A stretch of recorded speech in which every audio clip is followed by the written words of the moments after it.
Aujourd'hui, ici, il y a quelque temps, je parlais d'un musulman. Il disait, Mahomet est mort. C'est vrai, il est dans la tombe. Mais un jour, il va ressusciter. Il a dit, s'il ressuscite du tombeau, le monde entier le saura en 24 heures. Il a dit, vous autres, vous dites qu'il y a 2000 ans que Jésus est ressuscité. Il n'y a pas encore un tiers des gens qui le savent. C'est parce que vous avez parlé d'un point de vue intellectuel. Vous avez parlé du point de vue scolaire ou académique. Si toute cette grande Église de Dieu, en comptant les catholiques, les protestants, tous ensemble, avaient reçu le Saint-Esprit, ce monde serait massivement établi dans le christianisme. Le communisme n'existerait pas. Les disputes, ou l'inimitié, ou la méchanceté, ou la haine n'existeraient pas. Jésus serait assis sur son trône, et nous marcherions dans les paradis de Dieu, avec la vie éternelle, vivant pour toujours, déjà ressuscité dans un nouveau corps, en train de nous promener pour ne jamais vieillir, ne jamais grisonner, ne jamais être malade, ne jamais avoir faim, marcher dans les joies du Seigneur, parler avec les animaux, et, oh, quel jour! Mais nous avons fait tout, sauf ce qu'il a dit, allez par tout le monde et prêchez l'Évangile. Que fait l'Évangile? Pas la parole seulement, mais par la puissance et les démonstrations du Saint-Esprit. Manifester la parole de Dieu, c'est ça l'Évangile. Vous ne pouvez pas le faire. Or, Jésus le savait, qu'il fallait qu'il vive dans son Église. Donc, il savait qu'on aurait des écoles intellectuelles. Et vous ne recevrez jamais ceci dans une école intellectuelle. Ils seront contre ça. En effet, tout ce qu'ils connaissent, c'est l'instruction d'un homme intelligent, un credo ou une dénomination, selon lesquels ils veulent vivre. Alors, ils vont vous établir là-dedans et faire de vous un membre de ce corps. Et, frères, vous citez des choses tirées d'un credo qui ont l'air vraiment parfaites. La grande Église sainte, la mère, elle a résisté à bien des coups, elle a résisté à bien des assauts. Le diable aussi, il a été chassé de presque partout. Et pourtant, il continue quand même. Oui, monsieur. Oh, ils essaieront de citer ça. Donc Jésus savait qu'il allait y avoir un grand mouvement intellectuel, tout comme il y en avait eu un à son époque. De laver des cruches et des plats, et de porter des vêtements et des cols retournés, et toutes les choses comme il les faisait. Toutes ces différentes choses qu'il ferait. Il savait qu'ils allaient faire ça. Alors il a dit, attendez une minute, là. Je ne vais pas vous laisser orphelins. Je vais revenir pour être avec vous. C'est pourquoi il a dit, les œuvres que je fais, vous les ferez aussi. Le but d'envoyer le Saint-Esprit, c'était que Dieu continue, à travers un groupe de gens, à continuellement manifester Dieu au monde. C'est exactement ça. Pas par un credo, pas par une dénomination, mais par la puissance de sa résurrection, en rendant sa parole réelle, en prenant sa promesse et en se tenant du côté de la minorité, et en croyant Dieu, et de voir les nuages noirs se retirer, et la puissance de Dieu entrer et prendre la relève. Amen. Voilà ce qu'il veut. Voilà pourquoi le Saint-Esprit a été envoyé. Voilà le but dans lequel il l'a envoyé. Maintenant, nous savons ce qu'il est. Et voilà pourquoi il l'a envoyé. Donc, aucun autre sang ne pourrait sanctifier les gens. Je ne pourrais pas vous sanctifier et vous ne pourriez pas me sanctifier. Parce que nous sommes tous les deux nés par le sexe. Mais Jésus est né sans le sexe. C'est vrai. Donc son sang était le sanctificateur. Et Dieu est descendu, a fait un corps, a vécu dedans, a répandu ce sang pour sanctifier, ce qui a parfaitement éliminé la culpabilité du péché et la honte. Alors, par la foi, en y croyant, Dieu descend droit dans ce corps humain, par la sanctification de ce sang, ce qui fait de lui la semence d'Abraham par la foi, en croyant que ce sang allait venir, ce sang pur qui serait un miracle comme son sang. Il a marché là-bas après qu'il était comme mort. Il a cru Dieu pendant 25 ans. Il avait 75 ans. Il a cru jusqu'à ce qu'il en ait 100. Et Sarah, 65. Et il a cru jusqu'à ce qu'elle en ait 90. Et il était comme un mort. Et Dieu a dit, pour que les gens soient sûrs de ne pas le manquer, emmène-le là-haut, sur la colline, et offre-le en sacrifice. Il a dit aux serviteurs, restez ici avec le mulet et attendez. Le Fils et moi allons nous rendre là-bas pour adorer. Et le Fils et moi reviendrons. Oh, comment est-ce qu'il va le faire? Abraham a dit, je l'ai reçu comme quelqu'un qui vient des morts. Et je sais que celui qui me l'a donné, comme quelqu'un qui vient des morts, peut le ressusciter des morts, si seulement j'observe sa parole. Observez, j'observe sa parole. Il peut le ressusciter des morts. Ça évoquait parfaitement Christ. Le voilà. Et à travers cette cellule de sang est sorti le Saint-Esprit, qui se trouvait enserré dans un corps appelé Jésus. Ce sang a sanctifié par la foi un moyen pour appeler les rachetés, ou les élus de Dieu. Et quand vous avez accepté ça, et que le Saint-Esprit a ôté de vous toute la méchanceté, il entre tout droit, Dieu lui-même, pour accomplir sa volonté. Ici-bas, ce méchant patron est grognon, et l'espèce de vieux untel, là, qui fait telle et telle chose, et ce type-là en parle contre. Un homme rempli du Saint-Esprit affrontera tout ça. Amen. Et ils reconnurent. Ils étaient ignorants et sans instruction, mais ils les reconnurent pour avoir été avec Jésus. Voilà pourquoi le Saint-Esprit est venu. Un pécheur tout simple, qui ne savait pas signer son nom, mais il s'est tenu là et il a dit, « Qui croirons-nous, l'homme ou Dieu ?» Amen. Sachez-le, nous prêcherons quand même au nom de Jésus. Oh, quelle hardiesse! Il savait qu'il avait une maison là-bas. C'est vrai, il était un pèlerin et un étranger ici. Il cherchait la ville à venir. Que lui importait ce sacrificateur hypocrite? Il était sous la domination du Dieu du ciel, qui avait ressuscité son Fils, Jésus-Christ, et l'avait rempli de l'Esprit de Dieu, qui avait créé les cieux et la terre. Voilà, ils n'avaient pas peur de lui. Non, monsieur. La mort. Allons, quand ils ont amené ce brave Étienne là-bas, et qu'ils ont dit, retire ce que tu as dit.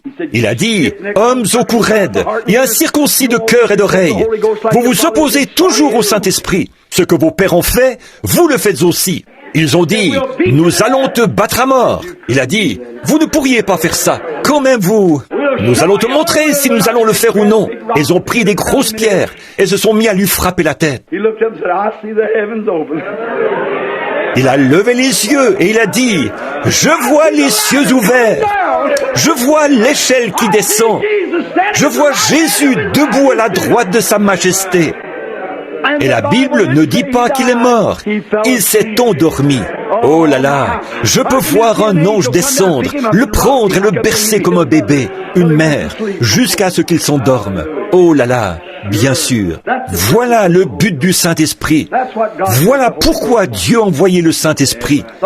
Le Saint-Esprit est venu pour vous donner de la puissance.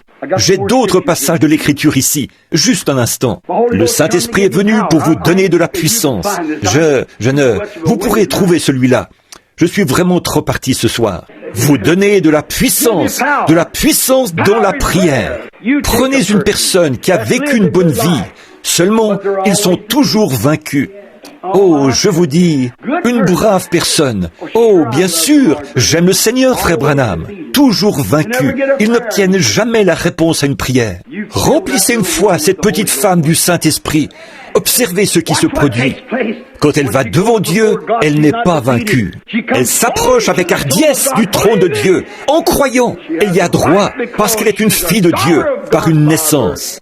Prenez ce petit homme, tellement peureux. Le patron n'arrête pas de crier. Il dit, un instant, là. Quelque chose a changé. Vous voyez, il a le Saint-Esprit. Il vous donne de la puissance. Votre vie est remplie de puissance. Il vous donne la puissance pour vous exprimer.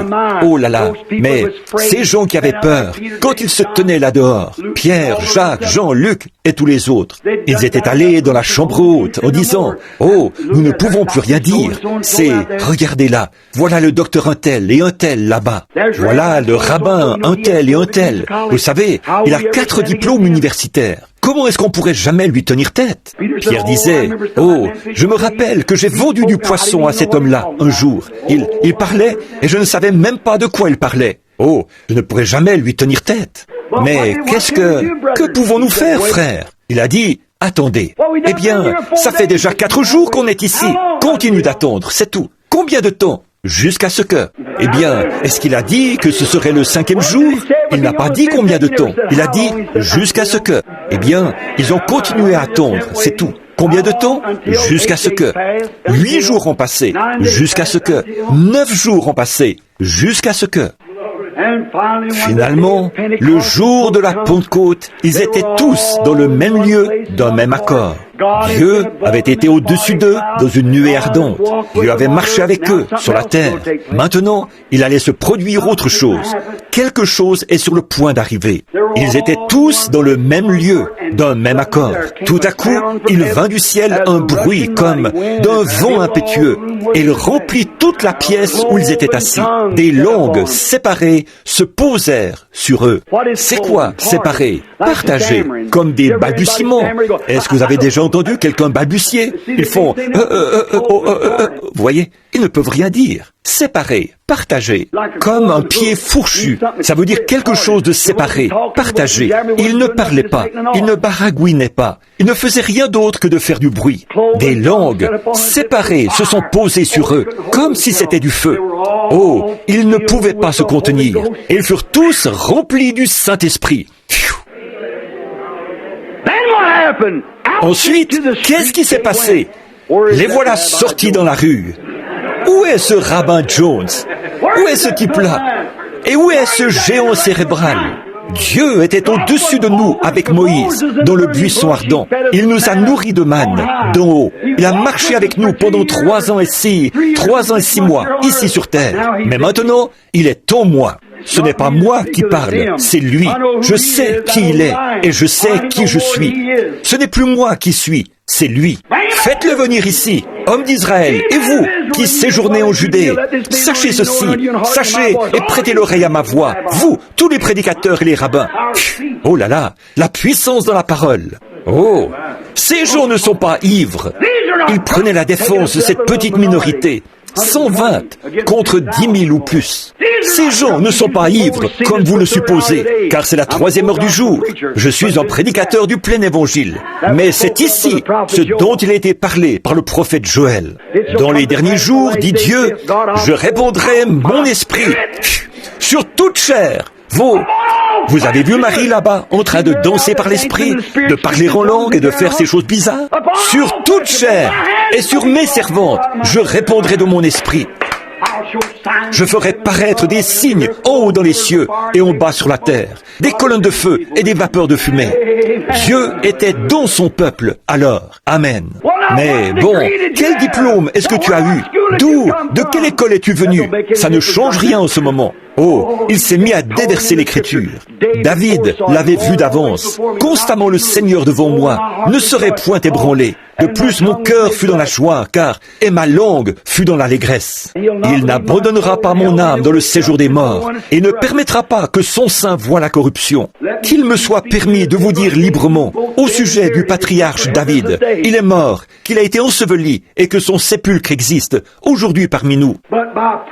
Mais par un prophète, il avait vu d'avance la venue du juste. Et sachez que Dieu a fait Seigneur et Christ, ce Jésus que vous avez crucifié par la main des impies. Amen. Hommes frères, que pouvons-nous faire pour être sauvés? Dis, repentez-vous, chacun de vous, et soyez baptisés au nom de Jésus-Christ pour le pardon de vos péchés. Et vous recevrez le don du Saint-Esprit. Car la promesse est pour vous, pour vos enfants et pour ceux qui sont au loin, en aussi grand nombre que le Seigneur notre Dieu les appellera jamais. Amen. Tant que Dieu a un peuple, que Dieu a une église, Dieu a le Saint-Esprit qui l'accompagne. Voilà pourquoi Dieu a donné le Saint-Esprit. Il y aura des intellectuels, il y en a toujours eu, mais Dieu a une minorité quelque part. Dieu a une petite église qui continuera à avancer avec le baptême du Saint-Esprit pour revendiquer la lumière. Et ce sera eux qui, par leur témoignage, jugeront le monde.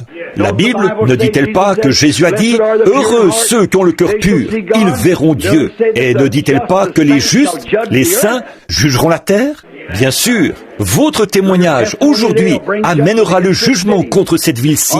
Notre témoignage du baptême du Saint-Esprit et de la puissance de Dieu, une vie sainte, amènera le jugement contre la ville. Quand ceux qui sont les premiers seront les derniers. Ceux qui sont les derniers seront les premiers.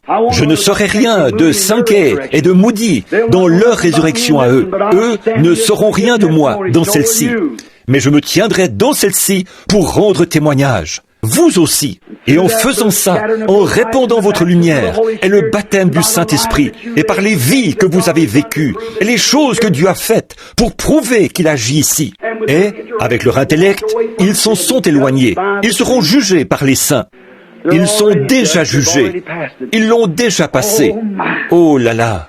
J'ai parlé de la puissance dans la prière, la puissance dans la parole, la puissance pour une vie sainte. Amen. Voilà à quoi sert le Saint-Esprit. Certains d'entre vous qui se promènent en disant « Eh bien, je ne peux tout simplement pas arrêter de boire. Je ne peux tout simplement pas arrêter ceci. » Le Saint-Esprit vient vivre en vous pour ôter de vous tous ces « je ne peux pas ». C'est vrai. Pour faire que les femmes arrêtent de se couper les cheveux, pour les faire arrêter de porter des shorts et des pantalons, pas d'excuses, pour les faire arrêter leur commérage. Oh oui, c'est à ça qu'il sert, à vous donner une vie sainte. Il suivra les instructions de la Bible chaque fois. Une femme qui dirait « Il fait vraiment trop chaud, il faut absolument que je porte ça. Ça me donne mal à la tête quand je me laisse pousser les cheveux. » Mais il n'y a pas d'excuse avec le Saint-Esprit. Il est là pour mettre ça en application. Il suivra la parole à la lettre. Voilà à quoi sert le Saint-Esprit. Il sert à vous faire, vous les hommes, détourner la tête de ces femmes à moitié nues et arrêter de les convoiter, alors que vous êtes des membres d'Église. Voilà à quoi il sert. Il sert à vous faire arrêter de fumer et de boire, et de vouloir être une grosse légume. Ça ôtera ça de vous, ça vous rendra humble quand vous ferez ça. Voilà à quoi sert le Saint-Esprit. Il sert à produire une vie sainte. C'est ça, vous faire arrêter vos commérages, vous faire arrêter de jouer aux cartes, de jouer aux dés et toutes ces autres choses que vous faites dans votre coin. Il vous fera cesser de vous conduire comme vous le faites, d'être infidèle à votre femme. Voilà ce qu'il fera. C'est ça, il vous fera cesser de vouloir épouser la femme d'un autre. C'est tout à fait juste. Voilà ce qu'il est. Il sert à vous faire vivre une vie sainte. Voilà à quoi sert la puissance du Saint-Esprit. À faire que vous vous affectionniez aux choses d'en haut, là où Dieu se tient haut. La pensée de Christ en vous. Vous ne pouvez pas vous empêcher de voir ces choses. Quand vous les regardez, vous détournez la tête. C'est vrai. Il sert à vous le faire faire. Vous dites, je ne peux pas. Oh, je ne peux vraiment pas. C'est sûr. Vous ne pouvez pas. Mais le Saint-Esprit est venu pour ça. Voilà ce qu'il a fait. Il est venu pour ôter ça de vous. Toutes ces vieilles habitudes. Et ces choses que vous faites, ces médisances, de vous séparer en disant « Gloire à Dieu, je suis méthodiste, je n'aurai rien à faire avec ces espèces exaltées. » Le Saint-Esprit est venu pour ôter ça de vous. Je suis baptiste, je suis presbytérien, je n'irai pas chez cette bande d'espèces exaltées-là. Le Saint-Esprit est venu ôter de vous toute cette raideur. Voilà ce qu'il a fait. Il vous lave dans le sang. Il vous repasse. Voilà ce qu'il est venu faire. Il est venu vous redresser. Il a dit, redressez les endroits tortueux. Voilà ce qu'il est venu faire. Redresser ça. Abaisser les endroits élevés. Faire que toutes les montagnes aient toute l'air de danser comme des petits béliers. Et que toutes les feuilles battent des mains pour vous. Les oiseaux chantent différemment. Les cloches de la joie retentissent. Il n'y a pas d'excuse. Voilà ce qu'il est venu faire. Voilà le but dans lequel Dieu a envoyé le Saint-Esprit, pour que vous fassiez ces choses, pour que vous agissiez, marchiez en le suivant. Maintenant, je ne veux pas vous blesser, mais je vous ai dit que je suis ici avec la plus profonde sincérité, pour éviter d'être trop piquant. De temps en temps, je ferai un détour, sur une certaine ligne quelque part, en m'en tenant à la vérité, en m'en tenant à ça, mais tout en le disant d'une façon qui ne vous pique pas trop. Mais je veux vous dire quelque chose. Si la Bible dit que c'est mal pour une femme de se couper les cheveux et que vous dites que vous avez le Saint-Esprit et puis que vous vous coupez les cheveux, je me demande si vous l'avez. Ne vous fâchez pas, sinon, là encore, ça montre qu'il y a un autre point contre vous. Si la Bible dit que c'est mal pour une femme de porter un vêtement d'homme et que vous portez ces espèces de salopettes et de pantalons là, dans la rue, vous, les femmes adultes, je pense que pour un petit, ce serait là qui joue avec les petits garçons et tout. Mais regardez, quand vous, les femmes adultes, 15, 16, 18 ans, jusqu'à l'âge de grand-maman, là, dans la rue. Et la Bible a dit que c'est une abomination aux yeux de Dieu, qu'une femme porte ces choses. Et vous les portez quand même. Et vous dites que vous avez le Saint-Esprit. Des fois, je me demande, le Saint-Esprit suivra la parole de Dieu à la lettre. Et un prédicateur derrière la chair, qui n'a pas assez de grâce pour le prêcher, je doute qu'il l'ait. C'est tout à fait vrai. Eh bien, c'est à ça que sert le Saint-Esprit. Il sert à donner de l'onction aux prédicateurs. Il sert à donner de la sainteté au groupe. Il sert à mettre l'Église en ordre. Il sert à mener une unité d'esprit. Il sert à nous unir ensemble avec puissance. Il sert à nous unir ensemble dans l'amour fraternel. Peu m'importe que vous soyez méthodiste, baptiste, presbytérien, luthérien, quoi que vous soyez, si nous avons tous été baptisés par un seul Saint-Esprit pour former un seul corps et que nous sommes devenus membres du corps de Jésus-Christ, il n'y a ni les choses présentes, ni les choses à venir, la faim, la famine, rien ne peut nous séparer de l'amour de Dieu, l'amour de Christ, l'amour de Dieu qui est en Christ, parce que nous sommes nés de son esprit, lavés dans son sang. Nous sommes une nouvelle créature. Voilà ce que Dieu est venu faire. C'est à ça que sert le Saint-Esprit. Oui, monsieur, c'est à ça. Maintenant, les amis, regardez-moi bien en face. Beaucoup de mains se sont levées pour dire que vous aviez le Saint-Esprit. Vous voyez, c'est sûr, il y en a eu beaucoup. Oh, là, je vais être un petit peu percutant ici. Ceci est enregistré. Mais on en verra plus long là-dessus demain soir. Si vous dites que vous l'avez et que vous êtes coupable de ces choses, je me demande ce qui vous conduit. Dieu ne vous conduira jamais en dehors de la parole. Il vous gardera avec la parole, parce que ce sont les propres lois de Dieu, de son Église, pour son peuple, pour les femmes et pour les hommes. Eh bien, vous dites, ça ne me fait pas de mal de faire ceci ou cela. Non, la parole dit que oui. Et si le Saint-Esprit est en vous, il vous conduira droit à la parole. Il n'y aura pas d'excuses. Dieu n'apporte pas de changement ou d'excuses. Il fixe la règle et vous vous alignez là-dessus. C'est tout. C'est comme ça pour tout le monde. Vous venez de la même façon. Pierre a dit, repentez-vous, chacun de vous, soyez baptisés, chacun de vous, au nom de Jésus-Christ, pour le pardon de vos péchés. Ensuite, vous recevrez le don du Saint-Esprit. Voyez, c'est ça. Nous devons nous aligner là-dessus. Maintenant, je ne veux pas vous blesser. Je vous aime trop. Mais, frères, sœurs, est-ce que vous vous rendez compte que je sais que je devrais me tenir dans les derniers jours à cette résurrection avec cette génération de gens pour rendre compte de cette parole? Et le Saint-Esprit montre ceci. Et moi, je le prêche là dehors. Où est-ce que vous allez vous tenir? Comment est-ce que vous allez vous en tirer avec ça? Vous ne pouvez pas le faire, mon ami. Ne le faites pas. Maintenant, arrêtez ça. Quoi que vous fassiez de faux, arrêtez-le. Vous dites, je ne peux pas. Alors, vous n'avez pas encore en vous celui qui peut. Quand le Saint-Esprit vient, il vous donne la puissance sur le monde. Et si vous écoutez ce qu'il a dit, si vous aimez le monde ou les choses du monde, c'est que l'amour de Dieu n'est pas en vous. Maintenant, il n'y a pas d'excuse. Il l'expose clairement. Et nous devons nous aligner là-dessus. Je sais que vous me trouvez terrible, mais c'est juste que je suis terriblement rempli en ce moment. Voyez? Écoutez, c'est vrai. Maintenant, alignez-vous-y, frères, sœurs. Ne laissez pas certains de ces instituts intellectuels, par là autour, vous dire « Oh, ça, c'est pour les vieux schnocks ». Si c'est pour les vieux schnocks, alors Dieu est un vieux schnock. Et si Dieu est un vieux schnock, alors je suis un aussi. Amen.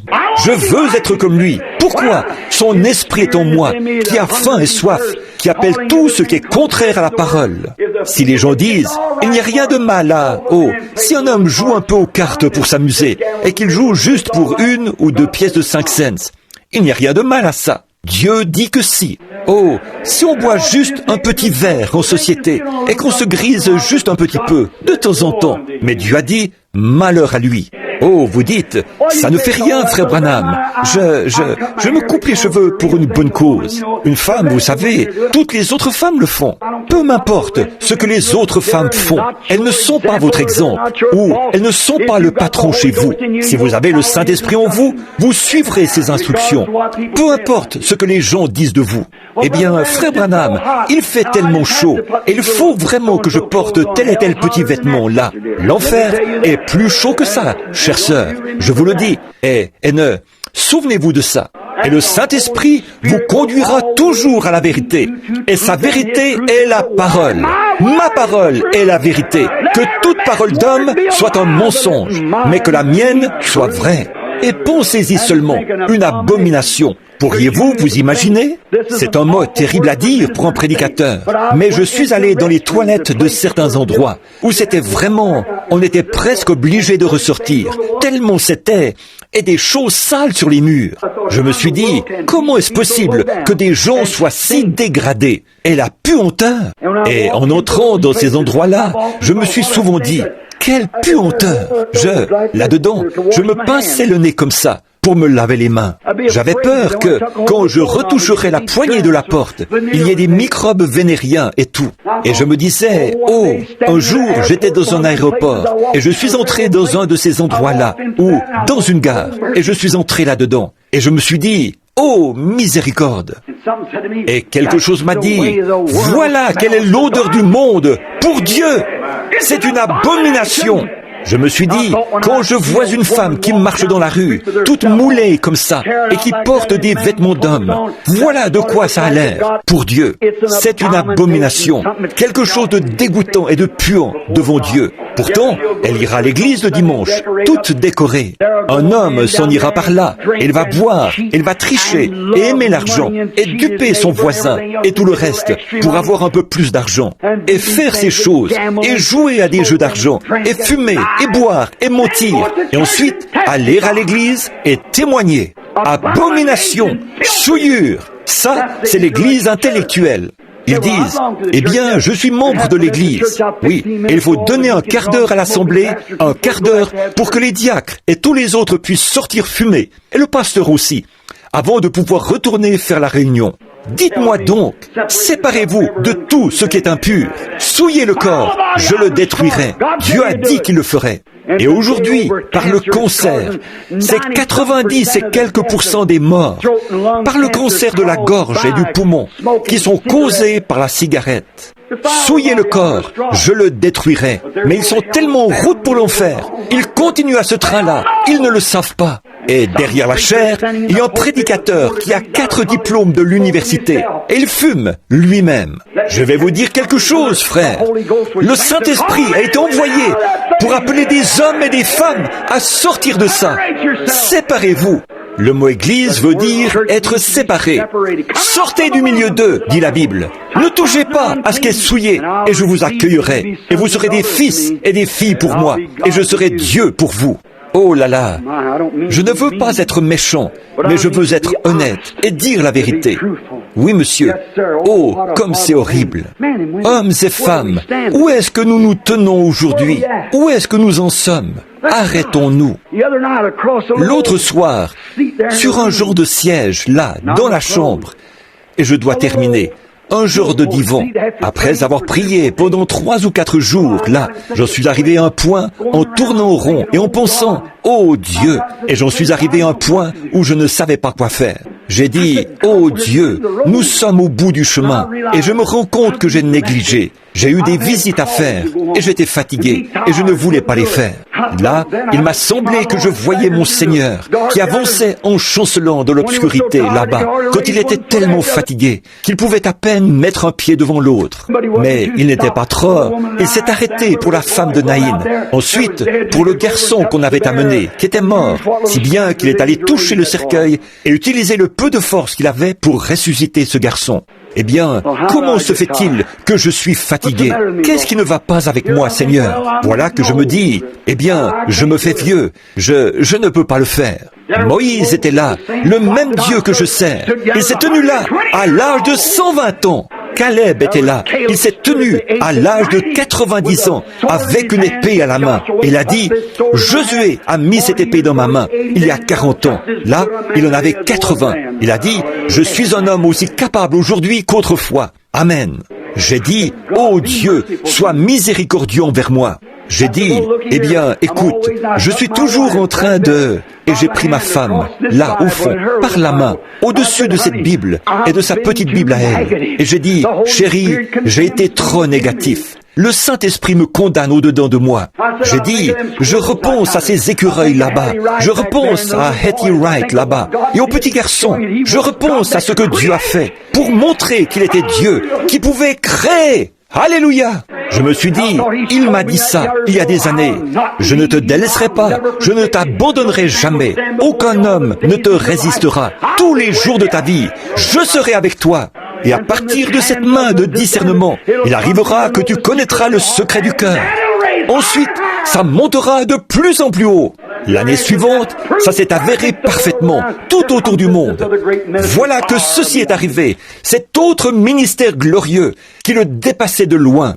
J'ai dit, chérie, je te prends par la main, par l'aide de Dieu et par la grâce de Dieu, que je ne sois plus jamais négatif, que je m'avance vers ce réveil ici, pour prêcher comme jamais auparavant, qu'ici je me mette d'abord à me sanctifier, pour ouvrir la voie pour les gens, que mes propres péchés, ma propre négligence soient sous le sang, que mes propres manquements soient sous le sang, pour que je puisse m'avancer et dire, suivez-moi les amis, c'est ça. J'ai horreur de voir quelqu'un dire, toi, va le faire.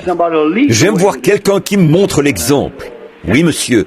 Ici, il y a quelque temps, il y a eu un incendie en ville. Ici, le feu avait pris à la Far Oil Company. Ils avaient envoyé le service des pompiers de Jeffersonville là-bas. Et un de mes amis, un homme bien, qui n'avait pas l'habitude de grands incendies comme celui-là, il marchait là en disant, envoyez un peu d'eau par ici, les gars. Envoyez un peu d'eau par ici.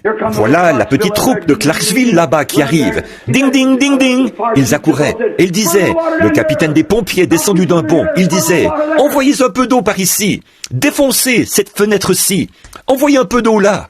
Mais voilà des pompiers solidement entraînés qui arrivaient de Louisville, de l'autre côté de la rivière. Le gros crochet, l'échelle, venait à peine de s'immobiliser, que le capitaine était déjà au bout de l'échelle. Quand on hissait l'échelle, il était à la tête. Il a lancé sa hache avant d'arriver là.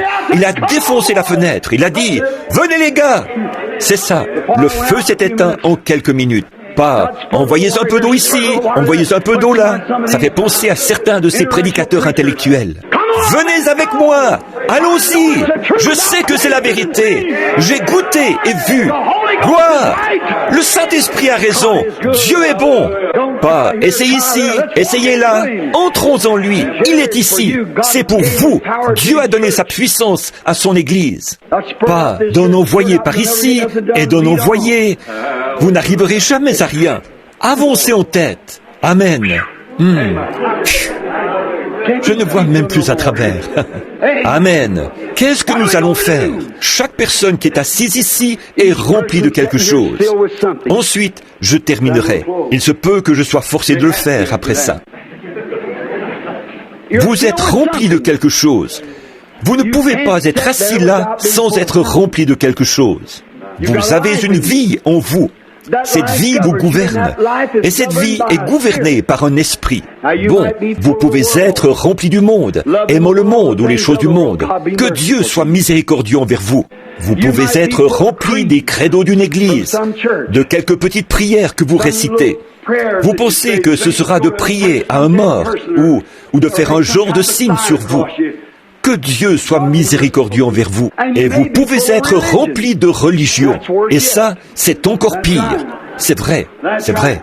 La Bible a dit, dans les derniers jours, ils seront très religieux, ayant l'apparence de la piété, ayant l'apparence de la piété, mais reniant ceux qui ont fait la force.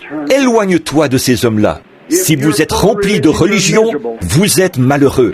De religion, sans rien de plus. Si vous êtes rempli de credo, vous ne savez pas de quoi vous parlez. Si vous êtes rempli du monde, vous êtes aveugle. Et puis, aussi, vous pouvez être rempli du Saint-Esprit. Amen. J'espère que vous l'êtes. Et si vous ne l'êtes pas, j'espère que vous allez être rempli. Et si vous êtes rempli du Saint-Esprit, qu'est-ce que vous avez? Vous avez la puissance, vous avez l'amour, vous avez la paix. Je vous donnerai ma paix. Je ne vous donne pas comme le monde donne.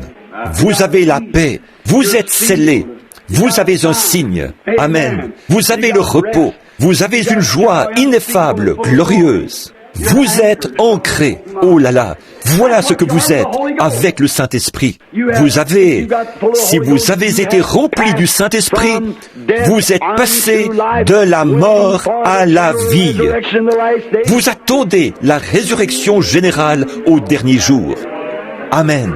dans le monde à venir, à travers notre Seigneur Jésus-Christ, et qui l'ont vu venir en gloire et en majesté, la mer rendra ses morts. Les corps corruptibles de ceux qui dorment en lui vont dormir en lui. Comment est-ce qu'on entre en lui? Nous avons tous été baptisés dans un seul esprit, pour former un seul corps.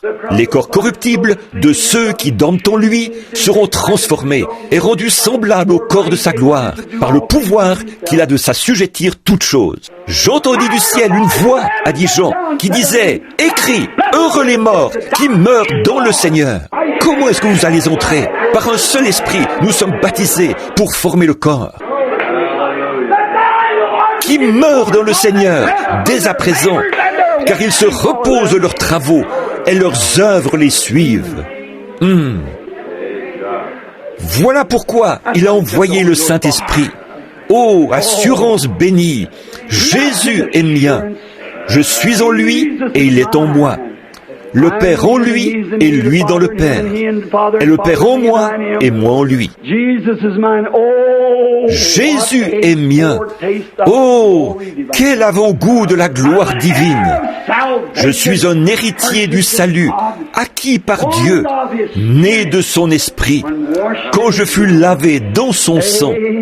Amen. Je n'échangerai pas ça. Oh là là. De rubis et de diamants, d'or et d'argent. Ses coffres sont remplis. Il possède d'ineffables richesses. Car je suis un enfant de roi. Je suis l'enfant du roi, avec Jésus mon sauveur, qui fait de moi un enfant du roi. Amen et amen. Je ne troquerai pas ça. Je ne troquerai pas ça. J'ai 2 ou 3 autres passes. Ensuite, voici un autre passage de l'Écriture. Quand vous êtes remplis du Saint-Esprit, voilà ce que vous avez. Alors, qu'est-ce que vous êtes pour le monde? Un étranger. Je sais qu'il est tard, mais il n'est jamais trop tard pour ceci. Un étranger. Oh, nous sommes pèlerins et étrangers ici. Nous cherchons une ville à venir. Le bateau de sauvetage vient bientôt rassembler ses joyaux à la maison. J'entends le clapotis de l'eau, là-bas à la rivière Oyo, quand j'étais un tout jeune prédicateur, d'environ 22 ans, que je chantais ça là-bas. Et j'ai regardé au-dessus de moi, et j'ai entendu une voix dire, « Lève les yeux, voilà cette grande lumière qui est arrivée, suspendue en plein là, qui est descendue sur moi et qui a dit, comme Jean-Baptiste a été envoyé comme précurseur de la première venue de Christ, tu auras un message qui sera le précurseur de la seconde venue de Christ. » Oh, comment pouvais-je le croire? Mais c'est arrivé quand même. Et ce soir, les feux du réveil brûlent tout autour du monde. La glorieuse Église de Dieu rachetée s'est élevée pour sortir de là avec des grandes campagnes de guérison et des signes et des prodiges et des miracles qui montrent la venue. Vous êtes d'ailleurs et vous êtes un étranger. Vous faites des choses étranges, différentes de ce que vous faisiez avant. Vous n'agissez plus comme vous agissiez avant. Les gens, le Saint-Esprit, quand il vient sur vous, et que vous êtes remplis du Saint-Esprit, vous ignorez les choses du monde. Vous ignorez les choses qui vous empêcheraient d'avancer. Vous ignorez ça. Alors, vous devenez une créature aux manières bizarres. Le vilain petit canard, pour eux, l'aiglon qui était éclos dans la couvée de la poule, comme j'ai prêché, et quand l'aigle éveille sa couvée. Pour eux, vous êtes une drôle de créature. Mais, oh là là, vous montez le chemin du roi. Amen. Oh, c'est un chemin qui mène au ciel. Et je monte le chemin du roi. Ils disent, regardez cet exalté, ce vilain petit canard. Voilà ce prédicateur exalté. Un prédicateur méthodiste bien connu a dit à un homme aujourd'hui, à Louisville, il a dit, j'aimerais aider Frère Billy, mais vous savez ce que je ferais? Il faudrait que je me compromette. Vous n'avez pas besoin de vous compromettre pour moi. Lui a compromis sa vie pour moi. Amen. Nous montons le chemin du roi, c'est ça. Oh là là, rempli de son esprit, né de son esprit, lavé dans son sang. Alléluia, c'est la joie. Et puis, autre chose, pourquoi? Qu'est-ce qui vous fait faire ça? Vous êtes toujours un humain, mais qu'est-ce qui vous le fait faire? c'est que vous venez, vous, votre esprit vient d'en haut. C'est Dieu en vous. Quand je suis allé à Rome, j'ai remarqué qu'ils avaient tous un esprit romain. Quand je suis allé en Grèce, ils avaient tous un esprit grec. Je suis allé en Angleterre, ils avaient tous un esprit anglais. Quand vous voyagez, vous trouvez... Et puis, vous trouvez l'esprit américain. Il est horrible. Quand je suis allé aux catacombes de Saint-Ange à Rome, ils avaient accroché un écriteau là. Américaine, veuillez vous habiller pour honorer les morts. L'esprit américain. Regardez-les descendre de l'avion avec ces petits vêtements sur elles, et tout le monde se met à les regarder. Et voici Miss Amérique qui arrive. C'est l'esprit américain. Vous voyez d'où elle vient, tout endimanchée, mes amis, avec une espèce de caniche tout morveux qu'elle traîne derrière elle. C'est ça. Oh oui, elle est l'Amérique, Miss Amérique. Elle s'avance, vous savez, en se pavanant comme ça. Pourquoi? Elle a l'esprit américain. Mais Jésus a dit, il a témoigné contre ça ce jour-là. Il a dit, vous êtes de cette terre ici-bas. Moi, je suis d'en haut. Et si vous avez l'esprit de Christ en vous, vous êtes d'en haut, alors vous êtes un étranger ici. Mais vous avez la nature de l'endroit d'où vous venez. Voilà ce que j'essaye de dire. Un Romain qui vient ici, il se gratte la tête. Et un Allemand qui vient ici. L'Américain qui va là-bas. Pourquoi? Vous avez les esprits de ces pays d'où vous venez. C'est ça qui fait que nous sommes tellement différents du monde. Vous êtes d'en haut. Vous êtes né. Vous êtes un citoyen d'un autre royaume. Vous le croyez? Voilà à quoi sert le Saint-Esprit, à faire de vous un citoyen du royaume de Dieu. Alors, si vous êtes un citoyen du royaume de Dieu, comment est-ce qu'il vous fait agir? Comme Dieu le fait dans son royaume. Alors, qu'est-ce que Dieu fait dans son royaume? C'est la sainteté, la justice, des pensées pures, un esprit pur, la puissance et l'amour, d'aller vers les perdus, de guérir les malades, d'accomplir des miracles, de faire de grandes choses. Alors, pour le monde, vous avez l'air d'un fou. Et ils disent, ces gars-là sont dérangés de la tête. Voyez, mais vous êtes un citoyen du royaume. Encore un passage de l'Écriture, si vous voulez le noter. Jean 12, 24. Je vais vous le citer en vitesse. Jésus a dit, si le grain de blé tombe en terre, s'il ne meurt, il ne peut pas produire une autre vie. Maintenant, regardez, une dernière remarque là. Et rappelez-vous alors, c'est absolument, là, pour vous autres, il est absolument essentiel et nécessaire et indispensable et obligatoire que vous receviez le Saint-Esprit maintenant. En effet, si vous ne le recevez pas, vous ne pouvez pas venir à la résurrection. Maintenant, regardez bien. Dieu ne peut pas violer ses lois. Ça, nous le savons. Il suit ses lois. Maintenant, une semence de blé, ou un grain, disons, comme Jésus l'a dit, là. Bien sûr, un grain dans la Bible. Je viens de lire ça aujourd'hui. Ça se rapporte à du lin, ou n'importe quelle semence. Mais du blé, de l'orge, du blé d'Inde, ou n'importe quoi, c'est un grain. Mais quand un grain de blé tombe en terre, maintenant, il y a, chacun de nous ici a vu, sait que ça arrive. Un grain de blé ou un grain de maïs peut avoir l'air aussi parfait que possible, et vous le mettez en terre. Et si ce grain, il a la vie perpétuelle, il descendra aujourd'hui, il se reproduira dans une tige, et il redescendra, et il remontera, et il redescendra. C'est la vie perpétuelle. Si ce grain n'a pas le germe de la vie en lui, peu importe combien il a l'air beau, il ne ressuscitera jamais. Il ira en terre, il pourrira, et voilà tout. Une partie de lui, les matériaux, peuvent servir à fertiliser et tout dans le sol. Mais pour ce qui est de reprendre vie à un moment donné, il ne vivra jamais à moins d'avoir la vie perpétuelle en lui. N'importe qui sait ça. Vous ne pouvez tout simplement pas. Il peut y avoir deux hommes, l'un exactement, tous les deux absolument pareils. L'un peut être un homme bon, il peut faire des bonnes œuvres, il peut faire tout le reste.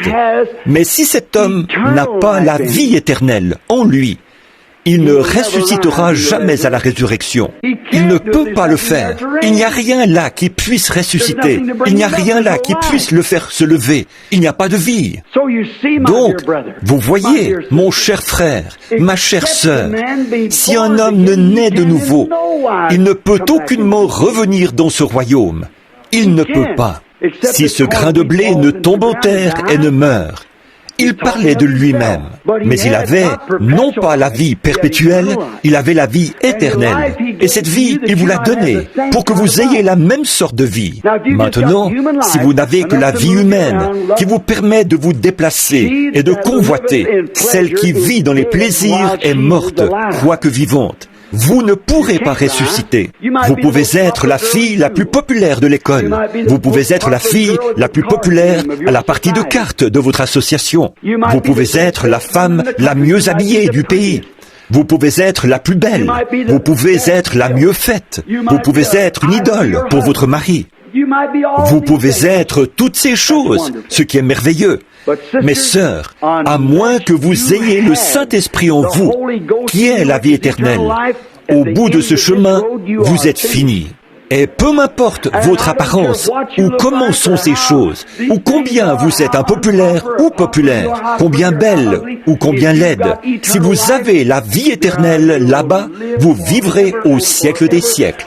Quand la lune et les étoiles auront disparu, et que la terre aura versé des larmes jusque dans les montagnes et les déserts, et que tout ça n'existera plus, et que le monde titubera comme un homme ivre qui rentre chez lui le soir, et que les étoiles refuseront de briller, et qu'elles tomberont des cieux, et que la lune se changera en sang, et que le soleil rougira et se cachera la face, quand ils verront venir le Fils de l'homme. Vous resplendirez dans la justice de Jésus-Christ, pour sortir de la tombe comme une belle jeune femme, pour prendre votre compagnon, et pour vivre au siècle des siècles. Et pendant tous les âges éternels, vous vivrez encore. Voilà à quoi sert le Saint-Esprit. Si vous ressentez le moindre petit quelque chose qui tire, ne le repoussez pas. Qu'est-ce que le Saint-Esprit, Dieu en vous? À quoi est-ce qu'il sert? À poursuivre son œuvre parmi son peuple, à rassembler son Église, à amener l'Église à une position en ce jour, bien au-delà des luthériens, des méthodistes et des pentecôtistes, en position pour une adoption et une grâce de l'enlèvement. Que, quand cette partie de l'Église, quand l'Esprit entrera dans cette Église ici, elle va ressusciter. Et elle va faire sortir tous les rachetés qui ont touché cet esprit. Ces luthériens qui se sont tenus là, avec tout ce qu'ils avaient comme lumière, dans la justification. Ces méthodistes qui tombaient par terre et on leur versait de l'eau sur le visage, à cause de ce que l'esprit les saisissait par la sanctification. Ces pentecôtistes qui marchaient de long en large dans la rue et qu'on appelait des long dealing et des baragouineux et des longs doigts et tout ça. Ils se tiendront dans la justice, aux yeux de Dieu, ce jour-là, tout aussi sûr que cette Bible se trouve ici. Si vous croyez que je suis un serviteur, vous m'appelez son prophète. Ce n'est pas le nom que je me donne, mais écoutez, je vous le dis au nom du Seigneur. Ceux qui sont en Christ, Dieu les amènera avec lui à sa venue, à la résurrection, et seulement ceux qui sont en Christ. Comment est-ce que nous entrons en Christ, mes amis? Par un seul credo, nous sommes tous entrés par adhésion? Non. Nous sommes tous entrés, tirés par une seule poignée de main? Non. Nous sommes tous entrés par le baptême dans une seule eau? Non. Ou par une seule dénomination? Nous sommes tous entrés par dénomination? Non. Mais par 1 Corinthiens 12, 13, par un seul esprit, Saint-Esprit, l'Esprit de Dieu, nous avons tous, les méthodistes, les baptistes, les luthériens, les presbytériens, marchant dans la lumière comme il est dans la lumière. Nous sommes en communion les uns avec les autres, et le sang de Jésus-Christ, le Fils de Dieu, nous purifie de toute iniquité. Par un seul esprit, nous avons tous été baptisés pour former un seul corps, et nous sommes devenus participants de sa grâce. Vous ne pouvez pas aller en jugement. Celui qui écoute mes paroles et qui croit, nul ne peut croire avant d'avoir le Saint-Esprit, et qui croit à celui qui m'a envoyé. Quand le Saint-Esprit a témoigné de sa résurrection, a la vie éternelle et ne viendra point au jugement, mais il est passé de la mort à la vie. Quoi? Vous ne serez jamais pris au jugement. Vous ne vous tiendrez jamais au trône blanc pour être jugé. Vous êtes jugé ici même. Vous avez passé votre jugement quand vous êtes passé et que vous avez dit « Je ne vaux rien et ce que j'ai appris ne vaut rien. Seigneur, entre en moi et prends-moi et conduis-moi, Seigneur. » Peu m'importe ce que dit ce monde en folie. Conduis-moi, Seigneur, par ton esprit. Alors, vous avez jugé. Jugez-vous vous-même fou pour Christ. Et dans sa justice, ce jour-là, nous nous tiendrons immortels à sa ressemblance. Une seule manière. Comment? Par un seul esprit, nous avons tous été baptisés pour former un seul corps. Et quand vous êtes dans ce corps, le jugement a déjà jugé ce corps. Et vous l'avez accepté comme victime propitiatoire pour votre péché. Vous dites, j'ai fait ça, frère Branham. Dans ce cas, si le Saint-Esprit est revenu et vous a donné un sceau comme signe, cet esprit vous fait entrer dans le corps de Christ. Vous faites demi-tour et vous êtes une nouvelle créature en Jésus-Christ. Vous êtes passé de la mort à la vie. Les choses anciennes sont passées et vous êtes nouveau en Christ. Amen. Oh, s'il vous plaît, laissez-moi vous convaincre, ma sœur ou mon frère chrétien. Ne laissez pas ce réveil passer à côté de vous. Vous devez recevoir le Saint-Esprit. Qu'est-ce que c'est? L'Esprit de Dieu. À quoi sert-il? À vous conduire, vous guider, vous remplir, vous sanctifier, vous appeler à sortir pour entrer dans l'Église. Qu'est-ce qu'une Église? Que veut dire le mot Église? Appelé à sortir, séparé. Oh, comme je pourrais tirer une prédication de ça maintenant même. Appelé à sortir, séparé, des étrangers, loin du monde, pèlerins et étrangers, professant que nous n'avons ici aucune ville terrestre où nous désirions vivre. Oh là là, comme Abraham et Isaac et Jacob ont séjourné, en habitant dans des tentes dans le pays. Ils ont professé être des pèlerins et des étrangers. La semence de l'héritier est là-bas. Le Père, l'héritier, nous sommes leur semence. Ils cherchaient une ville dont Dieu était l'architecte et le constructeur. Amen. Ils cherchaient. Et aujourd'hui, leur semence cherche toujours une ville à venir, en disant, je ne veux pas m'adapter à ce monde. Je ne veux rien avoir à faire avec ce monde. J'attends une ville qui est construite en carré. J'attends une ville qui a la vie éternelle, où le soleil ne se couchera jamais, où il n'y aura jamais de vieillesse, où il n'y aura jamais un morceau de crêpe noire accroché à la poignée d'une porte, ou une tombe sur le flanc de la colline. J'attends cette ville dont l'architecte et le constructeur, c'est Dieu. Il n'y a qu'un seul moyen de la trouver. Il y a une pierre qui s'est détachée de la montagne, sans le secours d'aucune main, qui a roulé pour aboutir dans le monde et l'écraser. Il est devenu comme du blé ou de la balle sur une aire. Que cette pierre, ce Jésus-Christ, cette pierre d'achoppement pour le monde, une pierre de scandale, une pierre de risée, une pierre d'achoppement pour l'Église.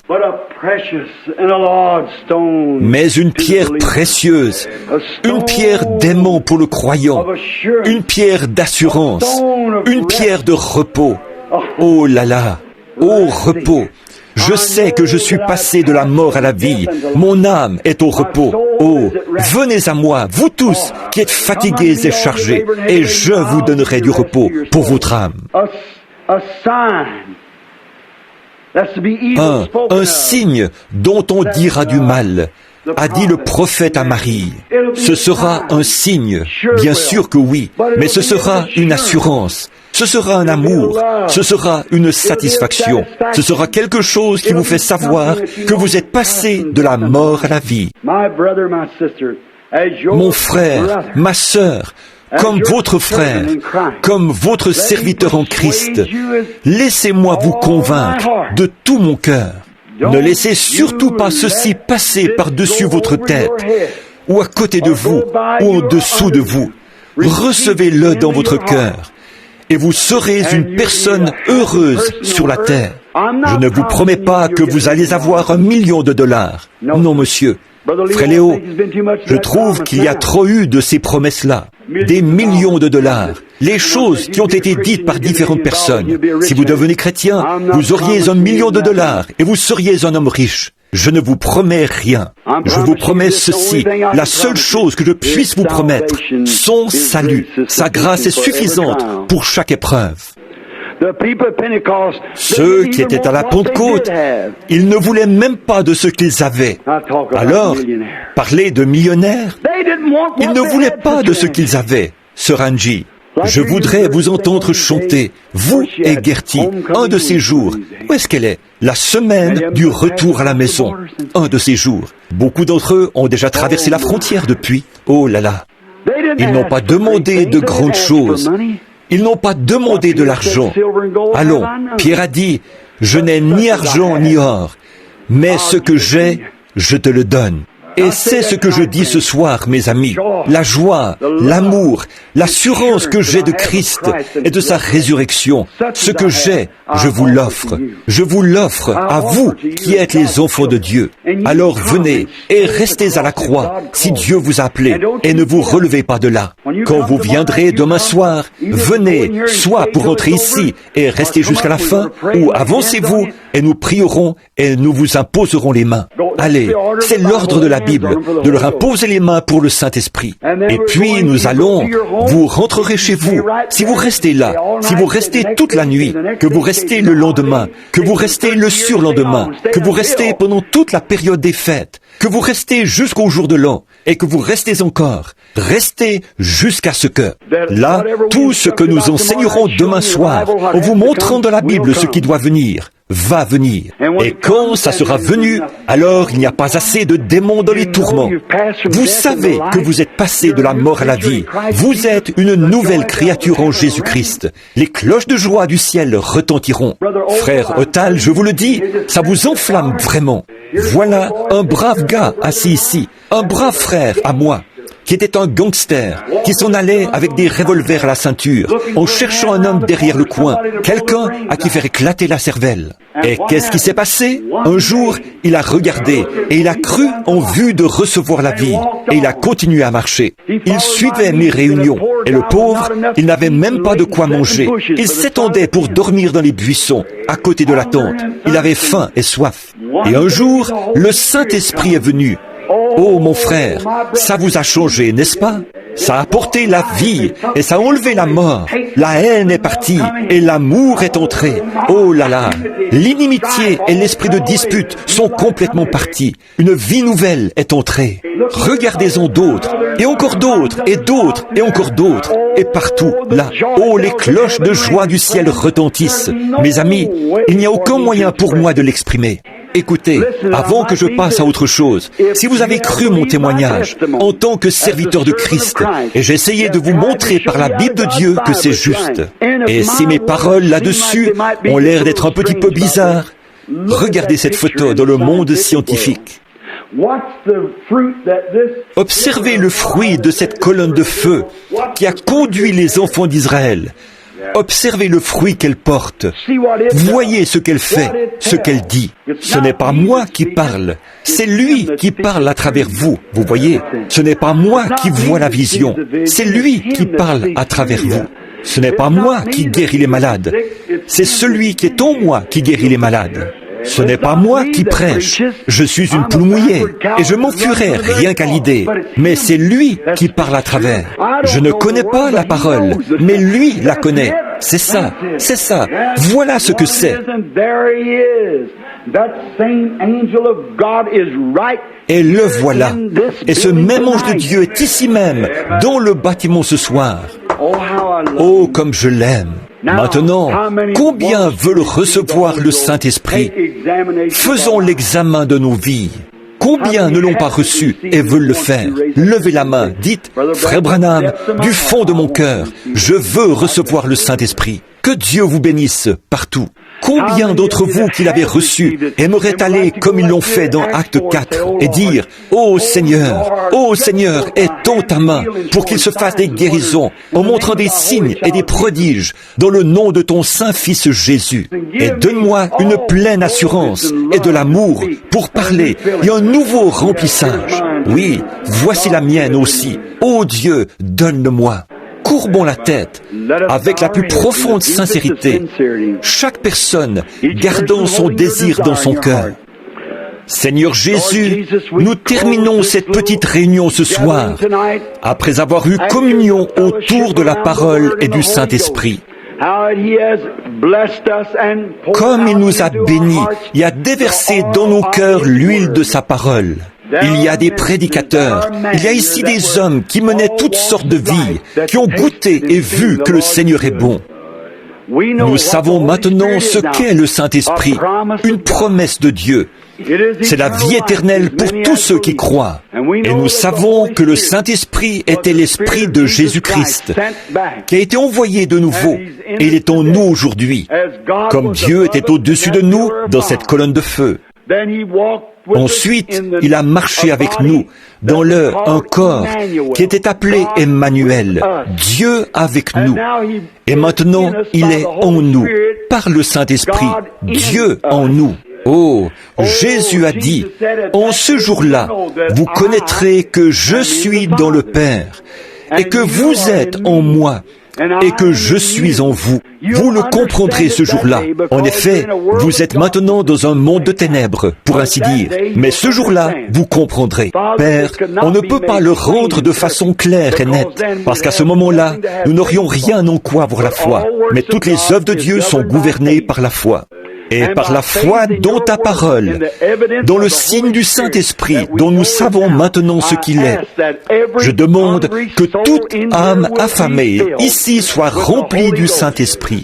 Ceux qui ne l'ont pas et qui ont faim de le recevoir, souvenez-vous simplement, nous voulons leur dire, Seigneur, la même chose que tu as dite. Heureux serez-vous lorsque vous aurez faim et soif. Vous serez rassasiés. C'est une promesse. Et c'est même une bénédiction que d'avoir faim. Vous êtes bénis rien que de savoir que Dieu vous a parlé, car elle a dit, nul ne peut venir à moi si mon Père ne l'attire premièrement. Et Seigneur, ceux qui sont de vieux vétérans ici, ils ont levé la main. J'avais la mienne levée. Ô Seigneur, donne-nous la force, donne-nous la puissance d'étendre la main de ton Saint-Fils Jésus, afin que des signes et des prodiges soient accomplis, afin qu'il y ait un ministère plus profond, quelque chose d'encore plus grand que ce qui est arrivé jusqu'ici. Donne-nous la hardiesse et l'amour pour parler aux gens. Accorde-le, Seigneur. Sois avec nous en toutes choses. Nous le demandons au nom de Jésus. Et demain soir, Seigneur, qu'il vienne un tel vent impétueux qui descende dans ce bâtiment, que ce soit tout comme un autre jour de la Pentecôte. Le fondement a été posé, tout est prêt, les bœufs sont tués, les veaux gras sont tués, les béliers sont tués, la table est mise, les convives sont conviés.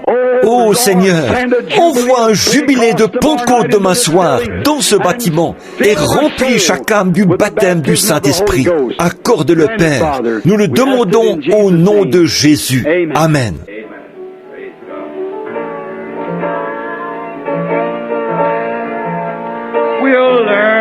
Nous apprendrons beaucoup de choses. Nous aurons une harpe faite d'or, peut-être de 1000 cordes. Nous chanterons et nous crierons et nous danserons. L'agneau séchera nos larmes. Nous aurons une glorieuse semaine de retour à la maison. Les premiers 10 000 ans. Amen. Le précieux sang du propre Fils de Dieu a purifié et sanctifié un merveilleux peuple pour son nom. Et ils sont appelés l'épouse. Bien qu'ici négligés et méprisés, Un jour, le Seigneur amènera ses élus à entrer par la porte, et ça vaut tous les efforts. Quand nous serons à l'intérieur des portes de perles, nous apprendrons